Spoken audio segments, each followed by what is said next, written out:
Mamitas, buenas noches, bienvenidas con todas ustedes. Gracias por su participación en este Zoom tan importante de teleorientación. Tenemos la presencia del doctor Milton Borda, nuestro cirujano oncólogo de nuestro hospital, Daniel Alcides Carrión, de Salud de Tacna, que tan amablemente nos ha aceptado su ponencia el día de hoy para que todas podamos estar informadas con este tema de prevención de cáncer de cuello uterino, conmemorando la celebración que el día de mañana es el Día de Prevención de Cáncer de Cuello Uterino. Gracias, doctor Borda. Nuevamente, bienvenido. Salió esto, mira. Hola, buenas noches. Mi nombre es Milton Borda, soy cirujano oncólogo. Trabajo en el hospital Daniel Alcides Carrión en el Seguro Social.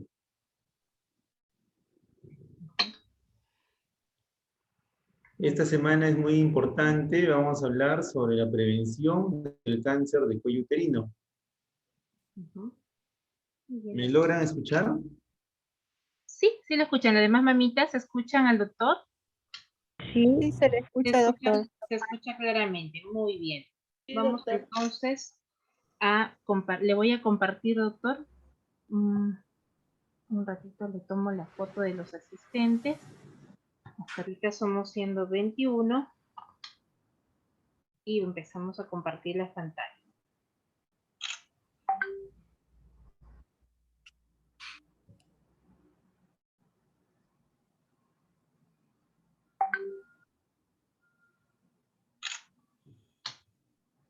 Muy bien. Muy bien, doctor. Le comparto entonces la pantalla para que usted pueda iniciar. Ya. Ya. A ver, doctor. Puede compartir. O si no, tú lo puedes compartir las imágenes, la charla. Sí. Y usted va pasando. ¿Me lo comparte por el WhatsApp web? Oh, creo que ahí está. ¿Ha podido entrar, creo? ¿Sí? A ver, doctor. Ya está. Perfecto. Solo faltaría que salga pantalla completa.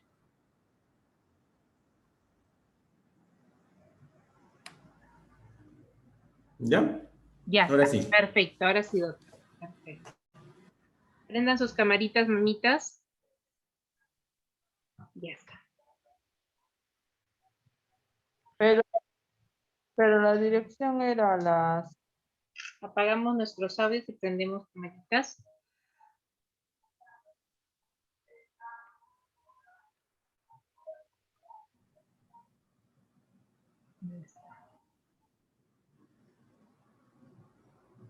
Ya está. Listo. Sí, empezamos, doctor. Ya, buenas noches con todos. Mi nombre es Milton Borda Flores, soy cirujano oncólogo. Vamos a hablar sobre la prevención del cáncer de cuello uterino. Para saber qué es el cáncer de cuello uterino, tenemos que saber dónde está ubicado. Es una parte del útero, es la porción distal del útero. Está en contacto con la vagina, podemos apreciar el cuello uterino, es esta porción del útero, ¿sí? Y a este nivel se produce también el cáncer. El cáncer puede afectar a diferentes órganos. Puede afectar al cuerpo del útero, puede afectar a la vagina, puede afectar a las trompas, puede afectar a los ovarios. El útero es un lugar donde se asientan tanto tumores benignos y tumores malignos. Entonces, específicamente vamos a hablar del cuello uterino. Tiene sus relaciones. El útero, por delante se encuentra la vejiga, por detrás se encuentra el recto. Es un órgano pélvico que tiene una relación muy importante con los úteros que van a desembocar a nivel de la vejiga. Entonces, esto es muy importante saber porque cuando el cáncer es avanzado va a producir molestias que tienen que ver con estos órganos, tanto como la vejiga como con el recto. Cuando los cánceres son avanzados, los tumores comprometen la vejiga, comprometen el recto, pueden ocasionar fístulas rectovaginales, fístulas vesicovaginales, por el compromiso del tumor a nivel del cuello uterino, ¿no? Por las relaciones anatómicas que tenemos acá. Entonces, el Perú es uno de los países con el mayor número de casos de cáncer de cuello uterino que se diagnostica. El año 2020 se diagnosticaron 4.270 casos de cáncer de cuello uterino. Y el año 2018 fueron 4.106. El cáncer de cuello uterino está en segundo lugar. ¿Sí? El primer cáncer que afecta a la mujer peruana es el cáncer de mama. Esta incidencia se ha invertido. Antiguamente, en los años pasados, ¿no? Hace más de 10 años aproximadamente, el cáncer de cuello uterino era el cáncer más frecuente que afectaba a la mujer. Con la cultura de prevención, con los métodos auxiliares que tenemos, las formas de detectar esta enfermedad a tiempo y las maneras de prevenirla, ¿no? La incidencia ha ido bajando poco a poco. Y lo contrario ocurre con el cáncer de mama. El cáncer de mama, su incidencia ha ido aumentando por la conducta dietética de los pacientes, la inactividad física. Entonces, generalmente el cáncer de mama es un cáncer hormonodependiente. Ha aumentado la obesidad en estos últimos años y todo esto tiene que ver con el cáncer de mama. Otros tipos de cáncer que afectan con mucha frecuencia a las mujeres son el cáncer de estómago, el cáncer de colon y el cáncer de tiroides. Lamentablemente, la gran mayoría de estos pacientes llegan en estadios avanzados. La gran mayoría, ¿no? Estamos hablando de casi un 85% de los casos llegan en estadios avanzados. Como hablamos, en el año 2018 se diagnosticaron 4.103 casos nuevos y ya para el año 2020 esto se ha incrementado ligeramente a 4.270 casos. El cáncer de cuello uterino es un cáncer que produce bastante mortalidad. Su tasa de mortalidad más o menos es casi el 50%, que quiere decir que de 100 mujeres que tienen cáncer de cuello uterino, aproximadamente llega a fallecer la mitad.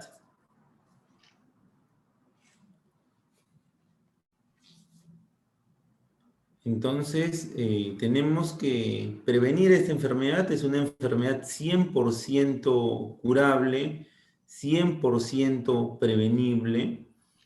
El agente causal que produce esta enfermedad es el virus del papiloma humano.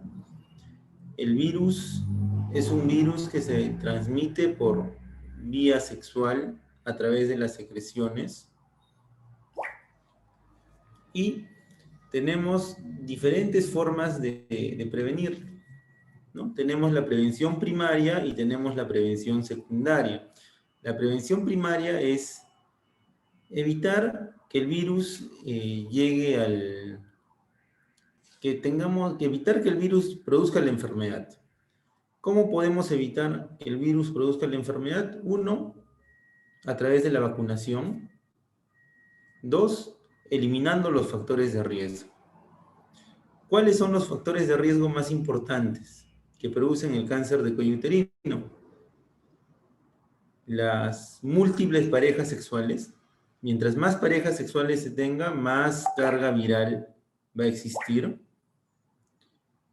El inicio de relaciones sexuales a temprana edad.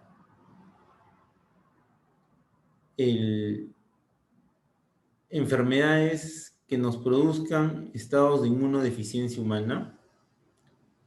Uno de estos es la infección del virus de inmunodeficiencia humana, ¿no? Enfermedad que se conoce como el SIDA, que baja nuestras defensas y predispone que estas infecciones virales como del papiloma humano lleguen a cáncer con más facilidad. Otro factor de riesgo es el tabaquismo. Entonces, tenemos que evitar estos factores de riesgo para evitar la enfermedad. Y lo otro es la vacunación. La vacunación está indicado en las mujeres antes de que entren en contacto con el virus. Significa que antes de que tengan relaciones sexuales. Y por eso la vacunación inicia en las niñas. De 9 a 13 años se pone una dosis y a los 6 meses se puede poner una segunda dosis. Esto va a disminuir la incidencia de cáncer de cuello uterino.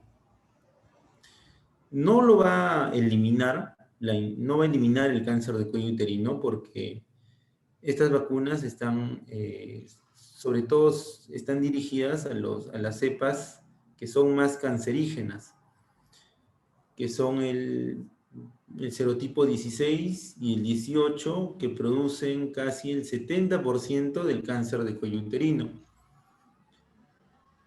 Hay otra vacuna que es la nonavalente que también produce protección contra otros serotipos, como es el 31, el 33, el 39, pero hay más de 100 serotipos de virus papiloma humano.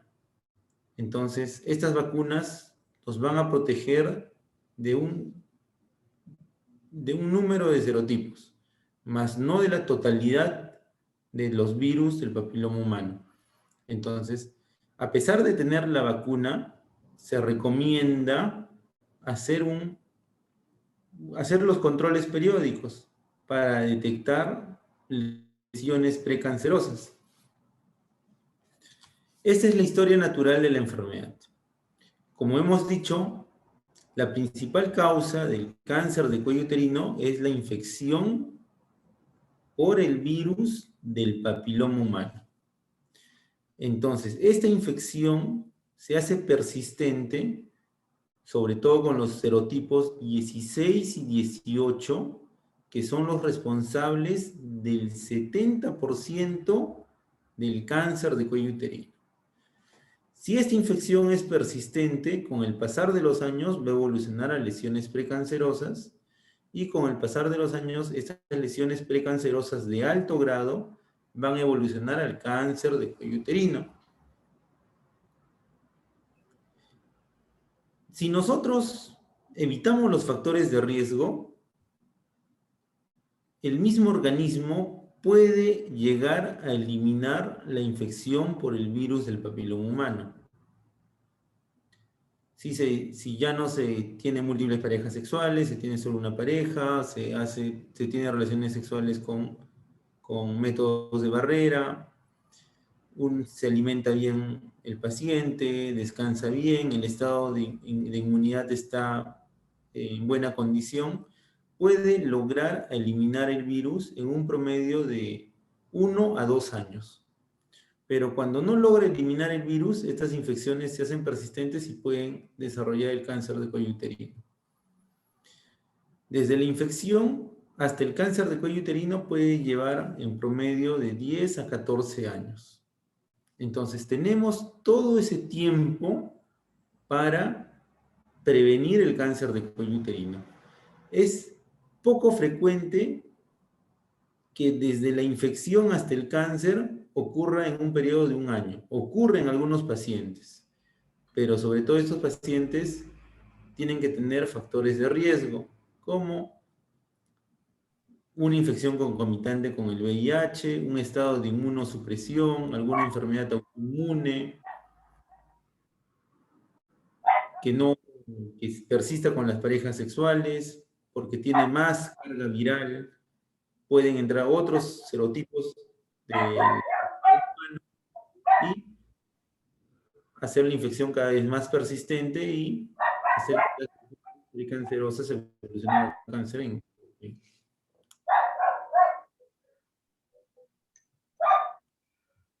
Entonces, ya hablamos de los factores de riesgo y ya hablamos acerca de la vacunación. Eliminar factores de riesgo y la vacunación en niñas de 9 a 13 años es prevención primaria. tratar de que la persona haga la enfermedad. Eso significa prevención primaria. ¿Cómo yo evito que la persona haga la enfermedad? Vacunando a las niñas y eliminando los factores de riesgo. La prevención secundaria significa detectar la enfermedad a tiempo. Si ya la persona tiene una lesión precursora de cáncer o tiene el cáncer, tengo que prevenir esa lesión precursora evolución del cáncer. Acá hablamos un poco de la prevención primaria. La forma más eficaz de prevenir el cáncer de cuello uterino es por medio de una vacuna. La vacuna se tiene que efectuar a una edad temprana. Hemos hablado de los 9 a 13 años, antes del inicio de una vida sexual activa, antes de que el virus entre al organismo de la paciente. Entonces, hasta que la vacuna protectora esté disponible a gran escala, la prevención primaria debe enfocarse en el enfoque de las prácticas sexuales y de otros compartimientos que aumenten el riesgo de una persona infectarse. Debe transmitirse el retardo del inicio de relaciones sexuales, las relaciones monógamas y el no fumar. Entonces, esto significa evitar los factores de riesgo. Evitar el tabaco, tener solo una pareja sexual e iniciar la vida sexual, ¿no?, tardíamente.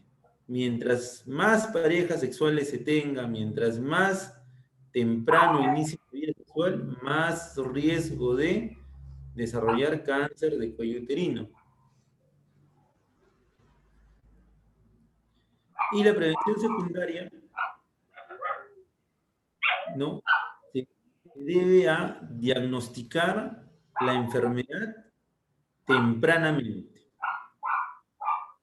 ¿Cómo diagnostico la enfermedad tempranamente? Diagnosticando lesiones precancerosas y también diagnosticando la enfermedad en estadios iniciales. Recuerden que si el cáncer se diagnostica en un estadio temprano, el cáncer se puede curar. Las lesiones precancerosas son lesiones 100% curables. El cáncer tiene 4 estadios. El estadio inicial es el estadio 1 y el estadio 1 es 100%.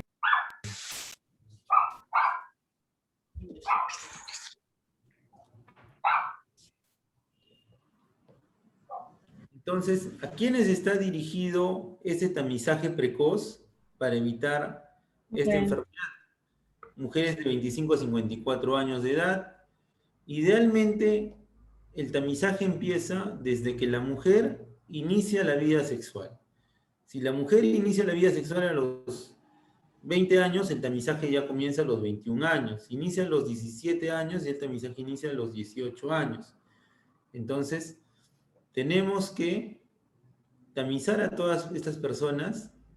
En las mujeres con factores de riesgo epidemiológico para desarrollar cáncer de cuello uterino, como es el inicio temprano de la actividad sexual, las múltiples parejas sexuales, el antecedente de infección con virus del papiloma humano, mujeres fumadoras. En este grupo de pacientes tenemos que tener bastante énfasis en prevenir la enfermedad. En mujeres que nunca se han realizado el examen del Papa Nicolau, mujeres que no se han realizado el examen del Papa Nicolau en los 2 últimos años, y mujeres del área rural y de bajo nivel socioeconómico. Una de las causas por el cual el cáncer de cuello uterino sigue estando como una principal causa de muerte en las mujeres y sigue teniendo una incidencia tan alta es la idiosincrasia del paciente. Muchos pacientes tienen miedo, tienen vergüenza a veces de que el médico los examine. Muchos pacientes no creen en los exámenes, no creen en el Papa Nicolau, no creen en los exámenes como la colposcopía y evitan estos exámenes, ¿no? Hasta que vienen con enfermedad avanzada y en ese momento recién quieren que se les haga todos los exámenes disponibles, ¿no? Pero ya lamentablemente cuando vienen con enfermedad avanzada hay muy poco que ofrecer. La idiosincrasia del paciente en áreas rurales las parejas, los esposos, no permiten que los médicos examinen a sus parejas. Entonces, es por eso que en el área rural esta enfermedad, ¿no?, sigue manteniéndose con altas tasas de incidencia en los niveles de bajo nivel socioeconómico, ¿no? El cáncer de cuello uterino es muy frecuente en Puno, Huancavelica, Huánuco, sobre todo es muy frecuente en la sierra, tanto en la Sierra del Sur como en la Sierra Central. Entonces, esta incidencia se mantiene a expensas de la población socioeconómicamente baja. A diferencia del cáncer de mama. El cáncer de mama, ¿no?, la incidencia está aumentando porque un factor muy importante, muy determinante es la dieta, la ingesta de grasas, la inactividad física. Actualmente uno dedica muy poco tiempo se dedica muy poco tiempo a uno mismo, no realiza actividad física, no come sano. Entonces son factores que van haciendo que el cáncer de mama vaya aumentando, a diferencia del cáncer de cuello uterino. Es por eso que en estos últimos años el cáncer de mama ha aumentado y ha superado al cáncer de cuello uterino. ¿Qué pruebas de tamizaje tenemos? Estamos hablando de prevención secundaria, estamos hablando de hacer un diagnóstico temprano. Ya la paciente puede tener la enfermedad o puede tener una lesión precancerosa. Tenemos que encontrar estas lesiones precancerosas. Tenemos la prueba del Papa Nicolau. Las recomendaciones para hacer esta prueba es que no estén con la menstruación, no se haga duchas vaginales, no utilice medicamentos las últimas 24 horas, que no tenga relaciones sexuales. La sensibilidad del Papa Nicolau es el 50%. Eso es muy importante. ¿Qué quiere decir? Que de 100 pacientes enfermas con precáncer o con cáncer, solo va a diagnosticar a la mitad. De 100 pacientes, va a diagnosticar a 50 pacientes. Eso es con una toma de Papa Nicolau en un año. Si la toma se repite al siguiente año, su sensibilidad aumenta el 75%. Si esta toma de Papa Nicolau se repite al tercer año, o sea, hacemos Papa Nicolau durante 3 años seguidos, su sensibilidad llega al 87%.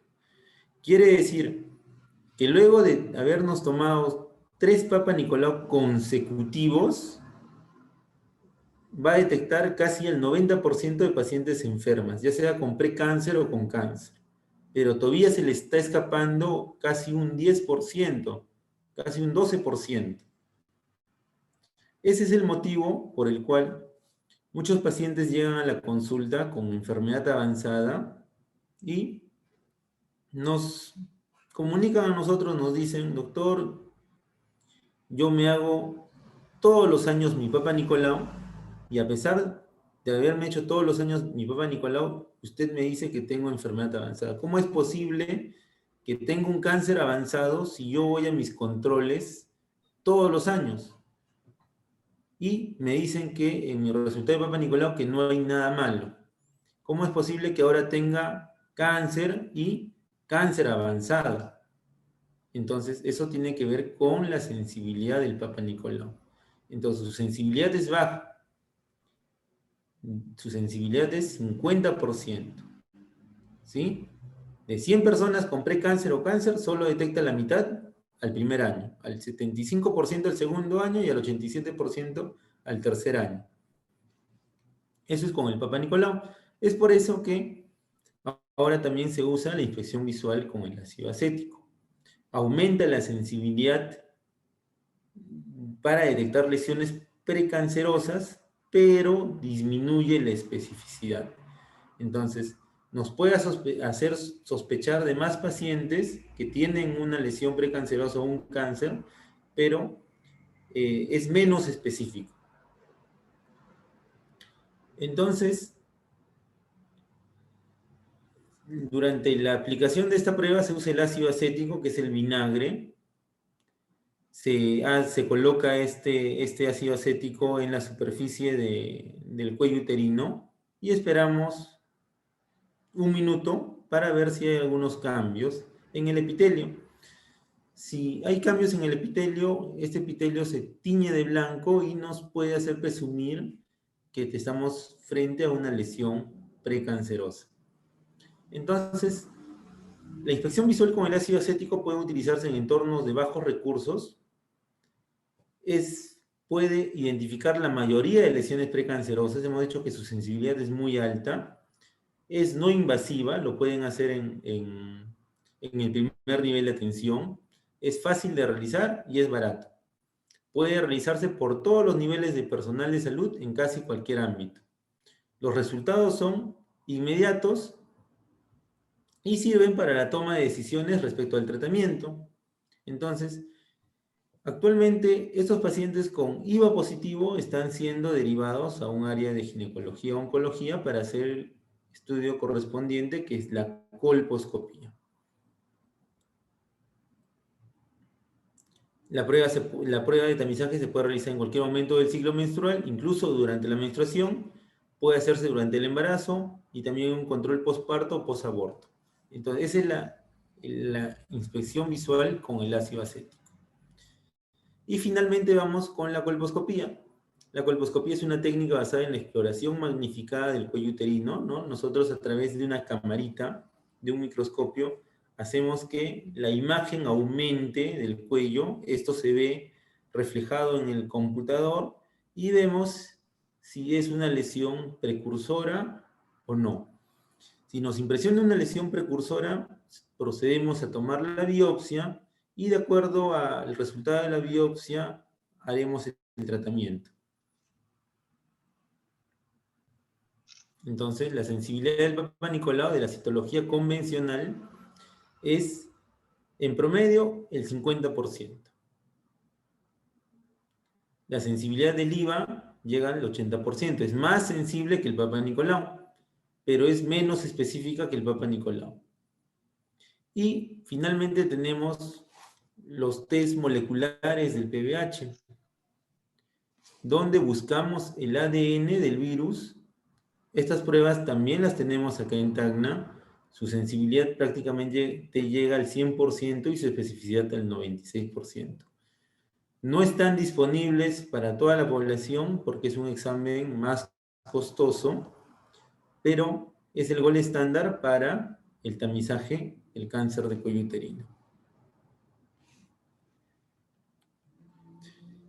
Entonces, si ya sabemos cómo diagnosticarlo, tenemos que saber cómo se presenta la enfermedad, qué molestias presenta, cuáles son los síntomas que presentan los pacientes.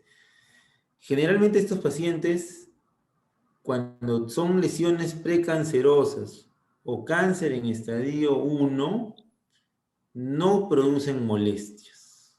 No hay molestias.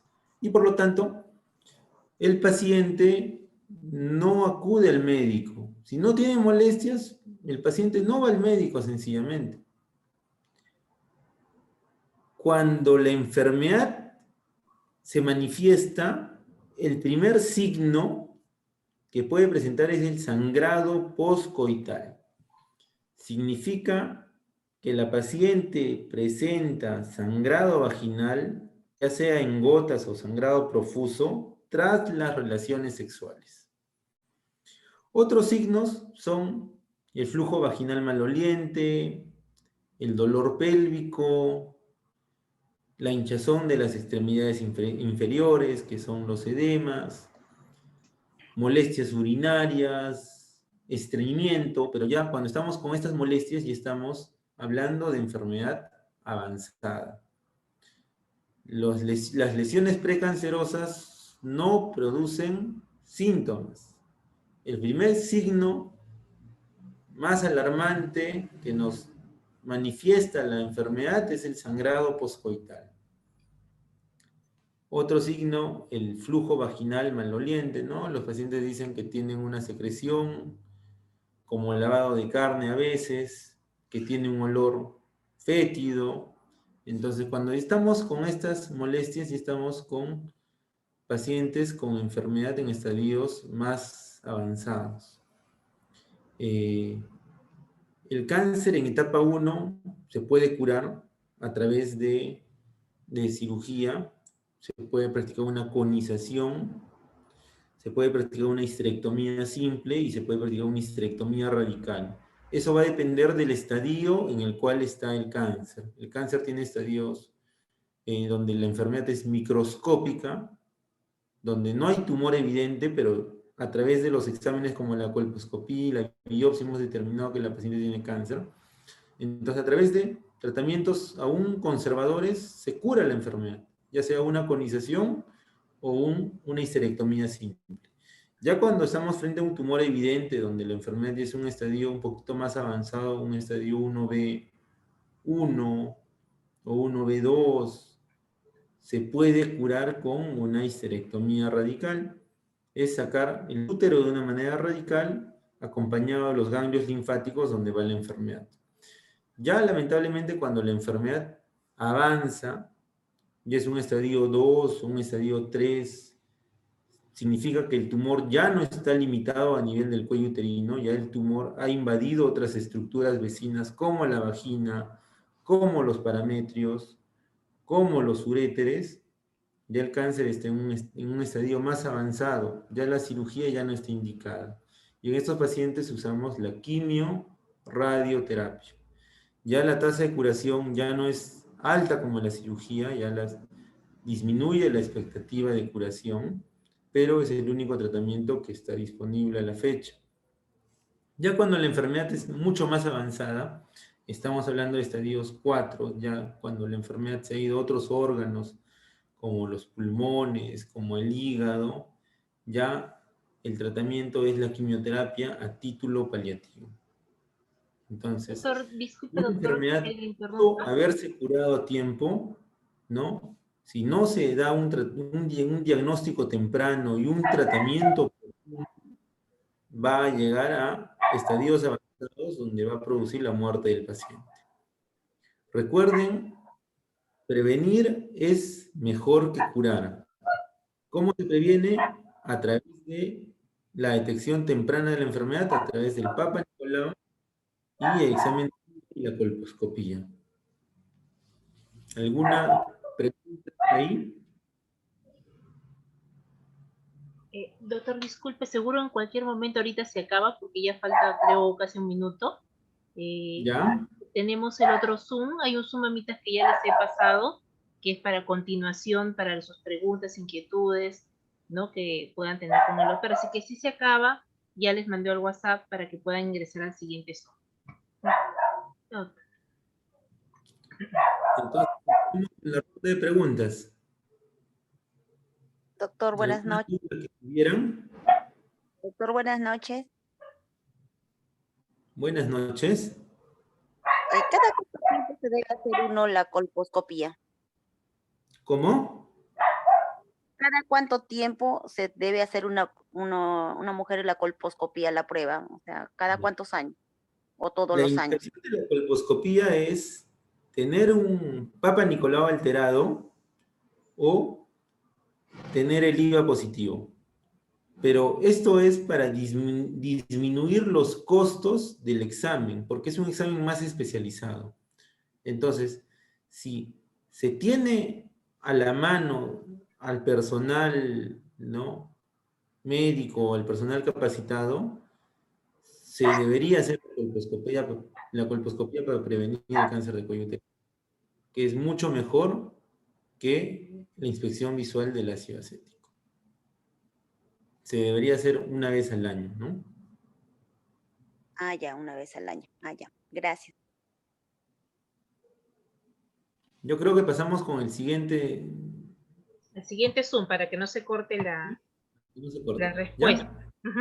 Mamitas, voy a dar por finalizada esta reunión. Ya les mandé al WhatsApp el siguiente Zoom de continuación.